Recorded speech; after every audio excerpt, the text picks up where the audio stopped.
They spent 4 years in concrete coffins, subjected to medieval torture devices. Biden's DOJ crushed them, silenced them, stripped them of their God-given rights. But now the tables have turned. Enrique Tarrio and the Proud Boys just dropped a $100 million nuclear bomb on the deep state. Standing in front of the White House, they declared war. We are no longer on defense. We are the storm. FBI agents who tortured families, prosecutors who invented evidence, a judge who lied about knowing Tarrio, they're all named in this lawsuit. And what started as United States versus them is now them versus the United States. The reckoning begins today. So keep watching. And folks, you all know the cost. Yes, the cost of food is skyrocketed. Grocery bills are up 20, 30, 40% or more. We keep hearing about supply chain issues and shortages. But have you ever stopped to think about the natural food chain? At the very heart of it, the American honeybee. Now, Patriot Bee Best, they're on a mission to restore and protect America's bee population, which is essential not just for pollination, but for the survival of our food supply. It's not just about bees, it's about preserving our sovereignty and self-reliance in our way of life. They're doing it by educating patriots and funding real restoration projects. And when you support PatriotBeBest.com, you're actually supporting a veteran-owned, American-made movement. Right now, you can get 25% off with the promo code NEXTNEWS. So check it out. PatriotBeBest.com. Protect the bees and preserve the republic. And just as bees are essential to our food chain, justice is essential to our republic. And today, justice roared back to life right in front of that White House. The January 6th political prisoners are fighting back with a vengeance. Now watch. The footage is raw. It's rough, but it's real in that moment. It's explosive as Enrique Tarrio delivers his declaration of war against the Biden regime that held him hostage for 4 years. Watch. In concrete coffins and subjected to medieval torture devices. The Biden administration sought to crush us, to silence us, to strip us of our God-given rights for the rest of our lives. That is Enrique Tarrio, part of the Executive of America. He's talking about the loss of the January 6th. Fueled the weaponization of the justice system against us. It began as the United States versus us. For 4 years, we fought to defend our innocence against relentless assaults on our constitutional rights. Today, we defend it. Today, we come. This is Enrique Tarrio, Ethan Nordine, Joseph Miggs, Zachary Real, and Dominic Gazzola versus the United States government. Specifically, the Biden administration and its ruthless campaign to rob us of our liberties and terrorize our families. We will not stand idly by while our rights are trampled.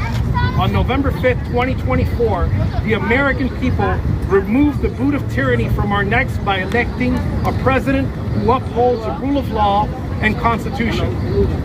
President Trump kept his promise, releasing us on day one, ending our time as hostages of a lawless regime. He appointed Pam Bondi as the Attorney General to restore faith in our justice system. Today, we call on her to honor her commitment to the American people, to right the wrongs of her predecessor, and to hold accountable those who violated our rights. We trust President Trump's judgment. He doesn't make mistakes. In Butler, Pennsylvania, when tyranny tried to silence him, President Trump's words rang out, fight, fight, fight. Today, we heed his call through this lawsuit. We shall fight fiercely, unflinchingly, and without quarter until justice is done, until the scales are balanced, and until the wrongs against us are righted. To the media, we got it. You were not mere bystanders in our persecution. You were complicit, fanning the flames of falsehood that fueled our torment. We will not tolerate further misrepresentation or distortion of our cause. Any outlet that spreads lies and defamation narratives about this lawsuit will face swift and unrelenting legal consequences. And let this be clear, this lawsuit is but the first salvo. We are coming for you. And for the financial and media institutions that enabled this injustice. Your reckoning awaits. We are no longer on the defense. We are the storm.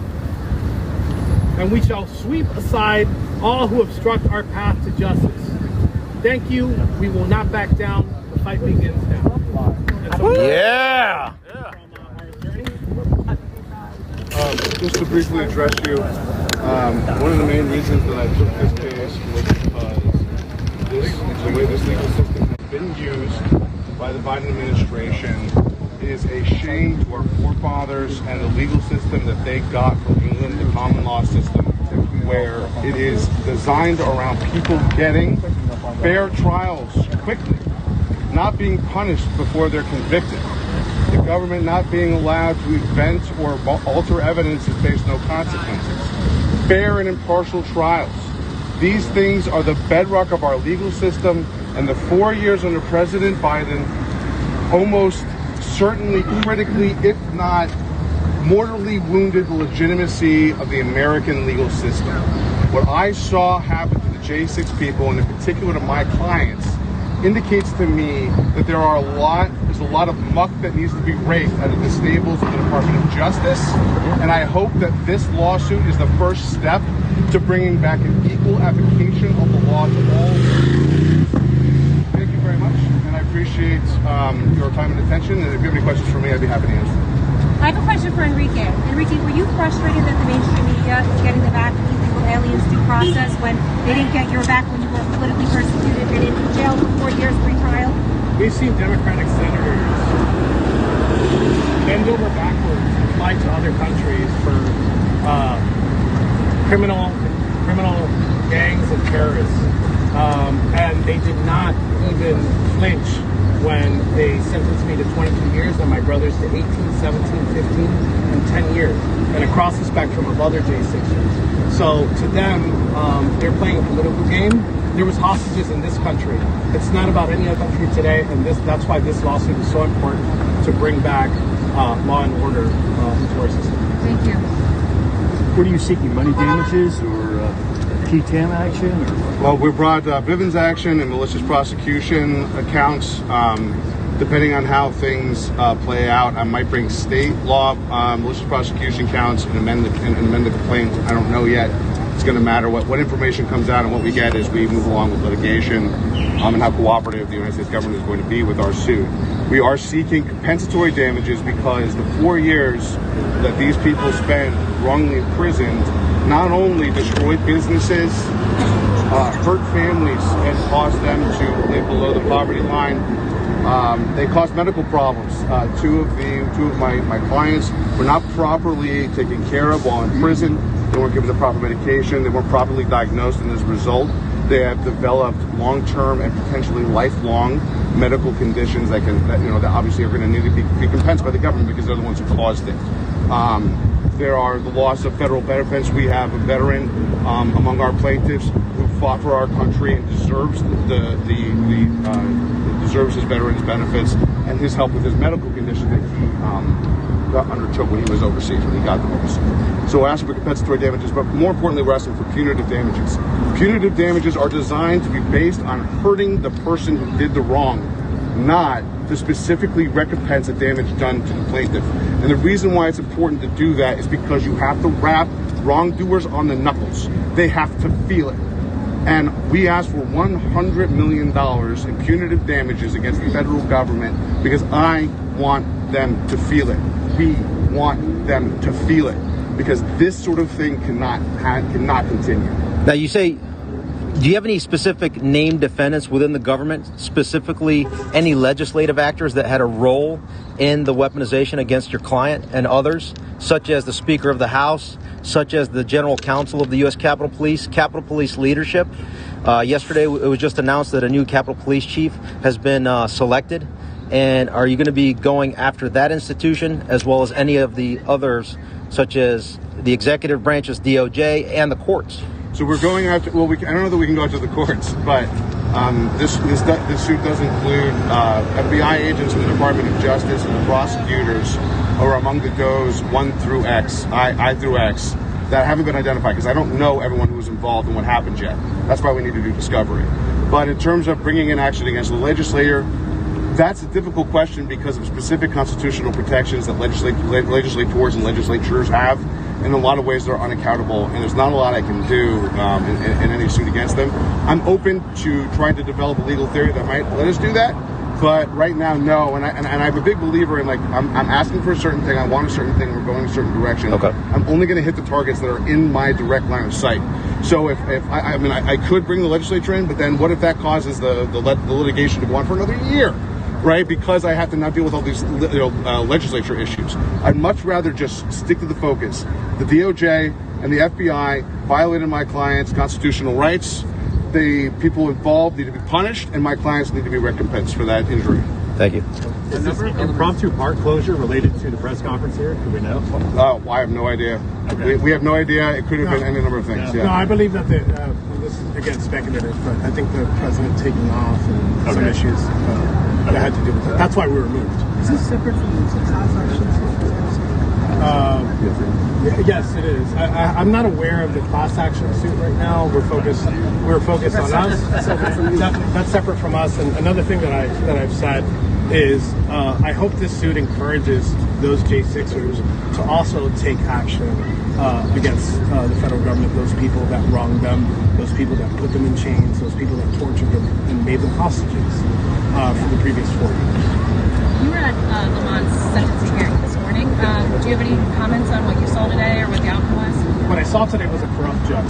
What I saw today was prosecutors that should have been fired on day one. The judge lied while sentencing me and said that she had no idea who I was until I showed up in her courtroom. That's a lie. 2015, I had run into the judge multiple times. She knew exactly who I was. He was sentenced to 18 months, and the government was asking for 48 months, which is a loss from the government, but it's 18 months too long.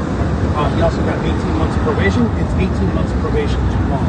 I think as of right now, I hope and I request, because it's at his discretion, the president signs a pardon for Shane Lamont, because he was politically persecuted, and it is a J6 case. They didn't go after him until I put him on the witness. And in fact, if I may just real quick, included in the complaint is the fact that before he was set to testify in defense of Enrique, 2 unidentified FBI agents came to his home, knocked on his door, asked him about the trial, and told him, "We're investigating you for obstruction of justice," and intimidated him so he felt he could not testify. And even though he withdrew and did not testify, they still decided to prosecute him, even though he bowed to their wishes. And I completely understand why he would do that. I'm not blaming the man. It's a travesty. The FBI should not be rolling witnesses over. It's not the witnesses' fault, it's the FBI's. It's witness intimidation and obstruction of justice, and poetically, it's obstructing an official proceeding, which is a court proceeding, which is what we got charged with, the 18 U.S.C. 1512, which the Supreme Court overturned for us. But in this case, as it's written, I believe, I'm not a lawyer, but I believe it does fit the crime we saw from those FBI agents and the members of the DOJ that went on. Enrique, are you frustrated that the Department of Justice and the FBI are still full of people that politically persecuted you when it comes to prosecutors and FBI agents? They're still there. I trust the president's judgment. I've had my, I've like any citizen, we've had my grievances with some of the things that she's done. But again, I trust her. The president trusts her leadership in this case. The DOJ is going to do the right thing because it is the right thing to do, not just because she was appointed by the president. This is the right thing to do, period. And that's why we're doing this. I want to point out, because we've got about 3 minutes left, that the press conference here abruptly comes to an end because leftist agitators showed up. The crowd started to get larger and larger because there's tourists walking around. There's, people going to work. And you could see the amount of press. There's dozens of cameras and reporters there. And I know several of those reporters. Great people. Now, I know which outlets. Lindell TV's there. Epoch Times is there. Some independent press. I doubt there's actually any real, mainstream press there. But this is taking place just on the edge of Lafayette Square, Lafayette Park, right on the sidewalk. Now, if you go back, you can see where they are. They're standing by the right in line with the fountain and the White House on the opposite side. On I forget the name of the street, but they're right there. There's police tape. But they believe now what my source told me. I contacted him. He told me that it was actually. The park was locked down because of this press conference. And then what happens is these agitators show up and literally force the press conference to shut down. So word started to spread. Enrique Tarrio is giving a press conference. He's suing the federal government for $100 million. And then they show up with bullhorns, and it starts getting kind of chaotic towards the end. And then they had to move locations. So this is about to happen. Hey. We got our lives taken from us. And we basically got handed life sentences. All of us, in this case, got handed life sentences for crimes that we did not commit. So to follow up procedurally, do you have any named defendants? Is it just broadly the DOJ and the FBI? We've named the United States of America, Special Agent, Federal Bureau of Investigation Special Agent Nicole Miller, who took it upon herself to make it her personal crusade to torture my clients and their families. And she admitted as much on cross-examination, as well as in produced documents that show inter-FBI communications regarding what she was doing and why. And it's filed in the Middle District of Florida? It's filed in the Middle District of Florida, okay. Yeah. How many people that are pardoned are still in prison? Right now, there is... Can you give the names? Dan Wilson. We have about 4. Elias Costanas. I will post it on my Twitter. But Edward Kelly. Also, I think Stuart's going to come up here and talk. Why are they still in prison?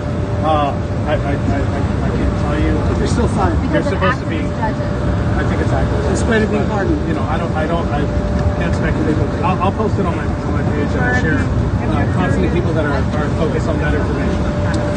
Are you thinking about launching a political career, running for office, doing something like that? Not right now. Right now, my focus is in getting justice. My focus is in this case alone. After that, maybe we can talk about that. They picked that a long time. And also, putting everything, all the broken pieces, from not just myself, but from my 4 other guys, for all of us together to put those broken pieces and getting our lives back together. And this is the first step in doing so. So what I noticed with this too is that there are a number of elements that were discussed during the trial against you. And is there anything particular new that you spotted while raising this suit that you want to emphasize today? So there was a lot of things. There was a lot of discovery that came after our conviction and sentencing, and there are a lot of things that we did find that we didn't example. I think you should read the document, but there will be things coming down. Is it true that the DOJ tried to... Did the Department of Justice... Notice how the Secret Service allowed them to go in there.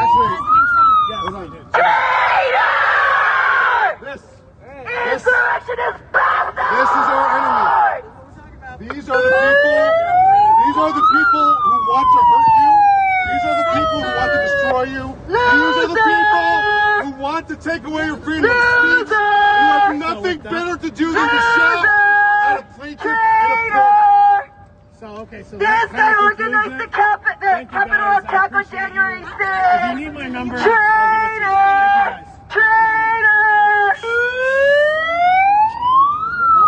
found us. You got it all out.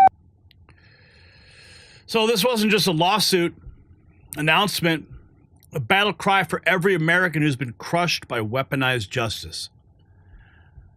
Concrete coffins, medieval torture, witness intimidation, evidence fabrication. This is what our DOJ became under Joe Biden. But Tarrio's words should echo through every corridor of power. He says, we're coming for you. The financial institutions that enabled it, the media that lied about it, the prosecutors who orchestrated it. He says your reckoning awaits. Now, Trump promised justice on day one, and he delivered. And now these men are finishing the job. Every corrupt agent, every lying prosecutor, every complicit judge, they're all on notice now. The hunters have become the hunted. So here's my question. Should this lawsuit expand to include every single official who participated in the J6 prosecutions? Drop a yes or no and let your voice be heard. Justice delayed is justice denied, but justice delivered is divine. And support the fight with our Patriot gear down below, because the storm has arrived.